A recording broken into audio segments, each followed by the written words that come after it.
Sure. So my name is Kat. I am the author of Karayaan, Filipino Heroines of World War II. I wrote about 9 women who fought in the war for our independence. And I'm also a podcaster. My podcast is called Future Ancestors. Hi, my name is Bessie Besana and I'm a fashion designer. I just recently moved to the US. I practice my profession back home in the Philippines and I've worked with a lot of celebrities back home, and I recently made Pierre Wurzbach's wedding dress, and I'm very happy to bring my passion for fashion here in the US, specifically in New York City. Yeah, what's up? I'm Ken Anderson. I'm a professional food taster, so I go around restaurants and I try their food. No. I'm gonna add No, yeah, so I'm a filmmaker and I have my own production here called Black and White Films, and I shoot a lot of documentaries, stuff like that, and one of my films just got into Soho in Italy, and I won Best Cinematography, and I was nominated for Best Documentary, so yeah, thank you guys for having me here, and this looks yummy. Good afternoon. My name is Francisco Lardizabal. I'm the Tourism Attaché for the Philippine Department of Tourism, covering the Northeast and Midwest of the US, plus Eastern part of Canada. I'm Butch Abihuela. I'm one of the consuls at the Philippine Consulate in New York. And my current portfolio is I supervise the cultural section and also community affairs, which deals a lot, of course, with our community and Filipino American organizations. And among our goals is basically to reintroduce Filipino history and culture to second, third generation Filipino Americans. Hi, I'm Adrian Cruz. I'm the Deputy Consul General, the Philippine Consulate in New York, and I'm joined here by my colleagues Ricarte and Francis, and also my wife is here.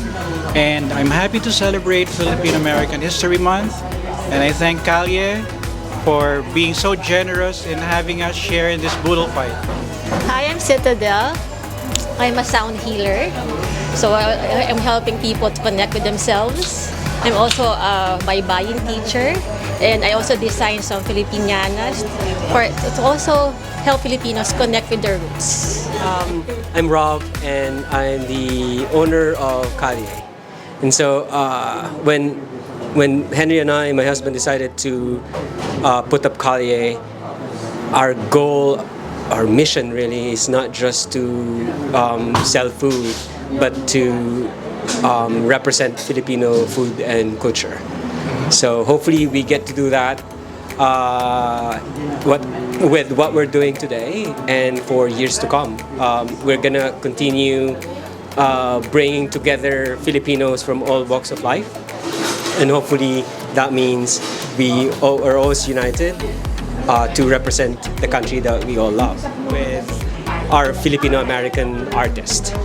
So we want to know from you guys, what are your experiences of being a Filipino American? So my experience is my family came and they assimilated very, very well. So I didn't have a lot of our culture. The only thing that I had was our food. So adobo, kare-kare, that was all. I knew what our food was, but I didn't know about our clothes and our history. So but it was something that I was craving, so I just started to do my own research. So I'm the one that's actually reconnecting and making my mom really think about our culture and where we come from. For me, it's a very different story than my new friend here, Yes. because I was born and I grew up and I spent majority of my life in the Philippines. So for me, I more associate more to Filipino than American. So I'm on the opposite side. I'm learning the American side of it. Having said that, the Phil-Ams that I met here, and because I work in fashion, they always ask for me to produce garments that are of Filipino nature. So that's something that I'm working on right now, and that's something that I wanted to also incorporate into a lot of our the things that I'm bringing back to the US.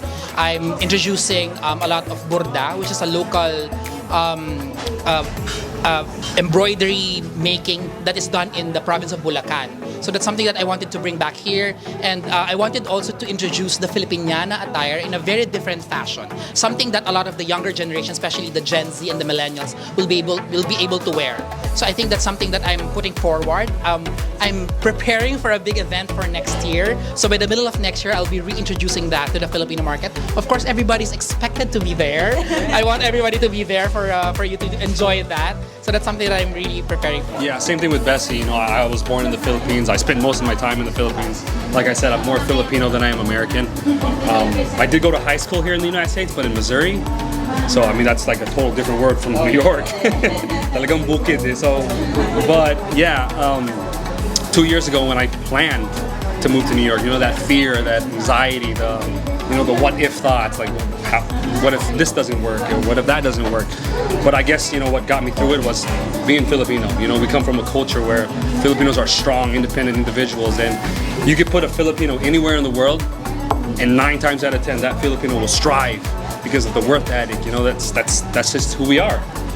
So yeah, proud to be Filipino. January, and in my interaction with so many Filipino Americans, it created these perceptions that I have about Filipino Americans. You're strong-willed, or in Filipino we call it malakas ang loob. So in opposite, Filipinos, and this is again my perception, native Filipinos are mahina ang loob, no? But you're the opposite. And then you're outspoken, right? So these are the qualities that we see that I consider as your strengths. Given the chance, and you've met a lot of native Filipinos who probably have a boxed idea or concept of who Filipino Americans are. Given the opportunity that you're talking to them now, what myths do you want to tell them that isn't true about being a Filipino American that you've normally encountered? You've encountered maybe a stereotype impression of what Filipino Americans are, which you're uncomfortable with. So what are they, and what can you say that why isn't it true? I think one of the common misconception that I hear about Filipinos is that in America is that we're a little bit timid and we're a little bit shy, but we're actually loud when we're amongst ourselves. So I like to, one of the things that I also wanted to amplify with the projects that I'm trying to put up on is that we are actually a culture that wants to share a lot of things, a lot of our talents, but I also felt that in the past, we don't have a lot of figures to look up to. So I wanted to have that opportunity. Like, if you talk about, especially in the field of fashion where I am, you talk about Filipino designers here in America, you can only actually name 3 designers that have made it mainstream, which is Josie Natori, Monique Lhuillier, and Oliver Tolentino. So there's very little, but there's so many opportunities in America. And I want to figure that eventually, so that there's more writers, there's more filmmakers that are Filipino that are making it in the bigger platform, in Hollywood, in the big novelty conferences and all of that stuff. So I wanted to have that opportunity. The other thing is that I also wanted to give them, but this is actually, I also see it as a double-edged sword.